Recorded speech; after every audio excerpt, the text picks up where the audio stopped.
বাবাই যে মুরগিটাকে নিয়ে খেলা করছিল সেটা মা কোনো কারণে ছেড়ে ফেলেছে। তো চলো ওই মুরগিটাকে আমরা এখন ধরবো, জানি না ধরতে পারবো কিনা।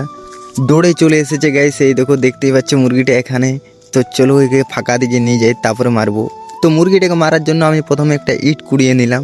তো চলো এটা ছুড়বো, যে দেখি মুরগিটা মারতে পারে কিনা। অনেকবার চেষ্টা করলাম গাইস, পারলাম না, অনেক ঢিল ছুঁড়েছি কিন্তু পারলাম না। তো আমি যদি মুরগিটাকে মারতে পারি তাহলে তোমরা কিন্তু এই ভিডিওটা লাইক করতে হবে তোমাদের। পেয়েছে গাইস, এবার পেয়ে গেছে দেখতেই পেলে।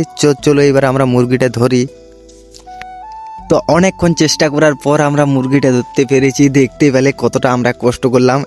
দেশি মুরগির ঝোল খাওয়ার জন্য এত যে কষ্ট করতে হবে সেটা আমরা কোনোদিনই ভাবিনি। আর মুরগিটা পেয়ে বাবাই কতটা খুশি হয়েছে সেটা তোমরা দেখতেই পাচ্ছ, আমাদের চেয়েও বেশি খুশি হয়েছে গাইস।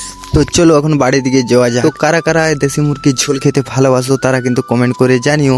আর এই ব্লগটা তোমাদের কেমন লেগেছে সেটাও বলবে গাইস।